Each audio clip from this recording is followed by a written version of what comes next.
Meternos en la gran pregunta, la paradoja de Schopenhauer. La del filósofo que, bueno, teóricamente te da claves para ser feliz, pero que tuvo una vida, digamos, marcada por cierto pesimismo o amargura. Justo. Tenemos una fuente que analiza precisamente eso. Vale, pues vamos a desgranar esto. Perfecto. Se trata de entender esa tensión, ¿no?, entre la teoría sobre cómo vivir bien y su propia experiencia vital, que no fue precisamente sencilla. Empecemos por los textos. ¿Cuáles son exactamente esos dos artes de ser feliz? Pues mira, por un lado está lo que a veces se llama el pequeño manual del arte de ser feliz, que son básicamente unas 50 reglas para la vida. Ajá, las 50 reglas. ¿Y el otro? Y el otro son los aforismos sobre la sabiduría de vida. Son bastante más conocidos quizá como obra publicada. Vale, 50 reglas y aforismos. ¿Y en qué se diferencian fundamentalmente? Pues bastante. Lo fascinante aquí es el origen. El manual, las 50 reglas, eran notas personales, apuntes que Schopenhauer escribió para sí mismo, allá por 1822 más o menos. O sea, algo íntimo. Muy íntimo, sí. Son notas directas, concisas, como un recordatorio personal. Y de hecho, no se publicaron así en su forma original mientras él vivió. Eran como el germen de la idea. Entiendo. ¿Y los aforismos? Los aforismos son otra historia. Forman parte de una obra ya de madurez, Parerga y Paralipomena, que publicó en 1851. Que significa algo así como apéndices y temas secundarios. Exacto. Obras menores o complementarias a su sistema filosófico principal. Pero estos aforismos son una reelaboración pública de esas ideas sobre cómo vivir. Son más extensos, están más argumentados, más pulidos, vamos. La versión oficial, digamos. Es súper interesante ver esa evolución, ¿no? De la nota casi privada a la obra ya pensada para un público. Totalmente. Ves cómo una idea madura y se articula de forma diferente. Y claro, al pensar en esa obra pública, en esa guía para otros, es donde surge la gran pregunta sobre el mismo. Aquí es donde la cosa se pone interesante, ¿no? Aquí es donde entramos de lleno en la paradoja, sí. Porque Schopenhauer analizó con una lucidez tremenda, casi brutal, las fuentes del sufrimiento humano. ¿Cómo cuáles, por ejemplo? Pues la famosa voluntad de vivir, esa fuerza ciega e insaciable que nos mueve y nunca nos deja satisfechos, el péndulo constante entre el dolor, cuando no conseguimos lo que queremos, y el aburrimiento, cuando ya lo tenemos, la vanidad, las relaciones sociales. Vaya, un análisis bastante crudo. Muy crudo, pero también propuso vías para, si no ser feliz, al menos alcanzar cierta paz o serenidad. La ataraxia, la llamaba él, esa calma imperturbable. ¿Y cómo se alcanzaba esa calma, según él? Pues a través de la contemplación del arte, la búsqueda del conocimiento puro y una cierta renuncia estética, limitar los deseos para sufrir menos. Suena bien en teoría, pero la pregunta es, ¿lo consiguió él? ¿Por lo que se sabe de su vida? Pues ahí está el kit de la cuestión.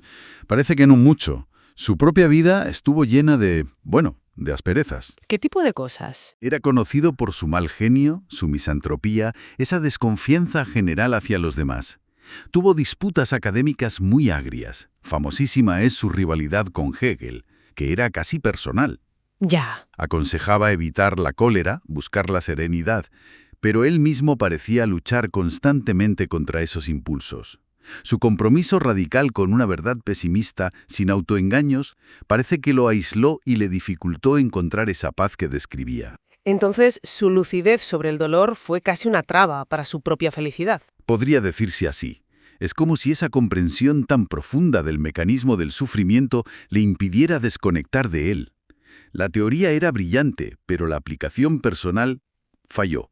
Una especie de médico que no puede curarse a sí mismo, como decías. Es una imagen potente. Y si lo comparamos brevemente con otros filósofos importantes de su época o posteriores, Kant, Hegel, Marx, Nietzsche, ¿ellos también tenían esta contradicción? Bueno, es que el enfoque era distinto. Kant, por ejemplo, hablaba del deber moral, no tanto de recetas para la felicidad personal. Hegel veía el sufrimiento como parte del motor de la historia. Claro. Marx lo enfocaba en la lucha de clases, una cuestión social a resolver. Y Nietzsche, aunque habla del sufrimiento, lo hace en clave de superación, de afirmación vital, del Übermensch. O sea que Schopenhauer es particular porque él sí intentó dar una guía práctica para la felicidad individual. Exactamente. Se metió de lleno a teorizar sobre cómo alcanzar una vida sabia, una vida con menos dolor a nivel personal. Y por eso su propio ejemplo vital resulta tan tan chocante y en el fondo tan humano. Entonces, resumiendo un poco, ¿qué nos llevamos de esta exploración? Pues, primero, tener claro que cuando se habla de El arte de ser feliz de Schopenhauer, en realidad nos referimos a dos textos con historias distintas, las notas personales y los aforismos publicados. Y segundo, esta idea central de la contradicción, ¿no? La enorme lucidez teórica sobre la felicidad y el sufrimiento frente a una vida personal que no parece haber alcanzado esa serenidad predicada. Totalmente.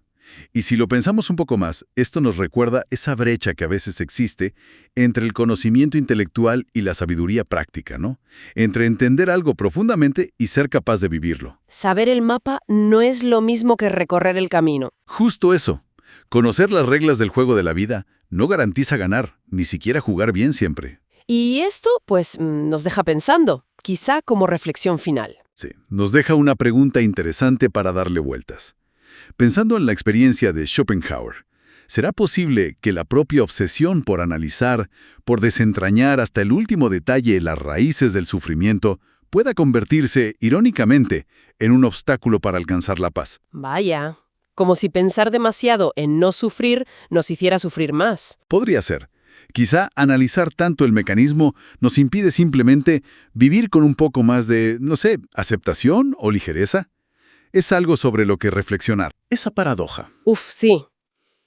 ¿Cómo puede ser que el tipo que escribe guías para, bueno, no sufrir tanto, sea considerado el paradigma del pesimista? Un cascarrabias, casi. Es la gran contradicción, claro. Él analizó como pocos las causas del sufrimiento humano. La voluntad ciega, ese querer constante que nunca se sacia. El tedio, la vanidad, fue implacable en su diagnóstico. Vale, identificó el problema. Y propuso salidas, ¿no? Mencionaste la renuncia, el arte, el conocimiento. Para alcanzar la ataraxia. Sí, la serenidad, la imperturbabilidad. Esas eran sus propuestas teóricas. ¿Entonces qué falló? ¿Por qué él no? Pues parece que esa misma lucidez, esa capacidad de análisis tan profunda, se volvió en su contra. Como si saber tanto sobre el dolor le impidiera escapar de él. ¡Qué voy! ¡Qué irónico! Totalmente. Y su biografía lo refleja. Era un hombre bastante aislado, desconfiado, con famosas broncas académicas, como la que tuvo con Hegel. Leí algo de eso, sí. Su compromiso con una verdad cruda, sin adornos, sin ilusiones fáciles, parece que le aisló. Dicen que se llevaba mejor con su perro, con su caniche, que con muchas personas. O sea que la herramienta para entender el sufrimiento, su intelecto, fue también la jaula. Podría verse así, sí. Una lucidez que se convierte en carga. La obsesión teórica por la felicidad llevándole a una amargura vital. Tela marinera. ¿Y si lo comparamos rápido con otros filósofos? Kant, Hegel, Marx, Nietzsche incluso. La diferencia es notable. Ellos también hablaron del sufrimiento, claro, pero no se centraron en crear guías para la felicidad personal de esta manera. ¿Cómo lo enfocaban ellos? Pues de formas distintas. Kant desde el deber moral, Hegel como parte del proceso histórico, Marx en la lucha de clases, Nietzsche como algo a superar para autoafirmarse. Ya. Pero Schopenhauer, sobre todo en los aforismos, sí que intenta dar consejos prácticos para minimizar el dolor. Busca una sabiduría de vida, digamos, aplicable. Y por eso choca tanto su propia experiencia. Exacto. Por eso su caso es tan llamativo en este aspecto. Él sí teorizó explícitamente sobre cómo ser menos infeliz, pero parece que no le funcionó a nivel personal. Entonces, resumiendo un poco para que nos quede claro, ¿qué significa todo esto? Primero, que cuando oímos El arte de ser feliz, de Schopenhauer, hablamos de dos cosas distintas, no un solo libro. Eso es, el manual y los aforismos. Y segundo, y quizá lo más potente, esa brecha enorme entre lo que escribió sobre cómo vivir y cómo vivió él realmente. Justo. Y si conectamos esto con una idea más general, nos lleva a la eterna pregunta sobre la diferencia entre saber y vivir. El conocimiento intelectual frente a la práctica, ¿no? Exactamente. Conocer la teoría de la serenidad no te hace sereno, y Schopenhauer es quizá un ejemplo paradigmático de esto. Una disociación muy fuerte. Cierto. Y esto plantea una pregunta importante, creo yo, una reflexión final. Adelante. Pensando en su caso, ¿es posible que la propia obsesión por analizar, por desentrañar hasta el fondo las raíces del sufrimiento, pueda convertirse irónicamente en un obstáculo para alcanzar la paz? Vaya. Quizá darle tantas vueltas a por qué sufrimos nos impide simplemente estar un poco más tranquilos. Nos impide vivir, sin más.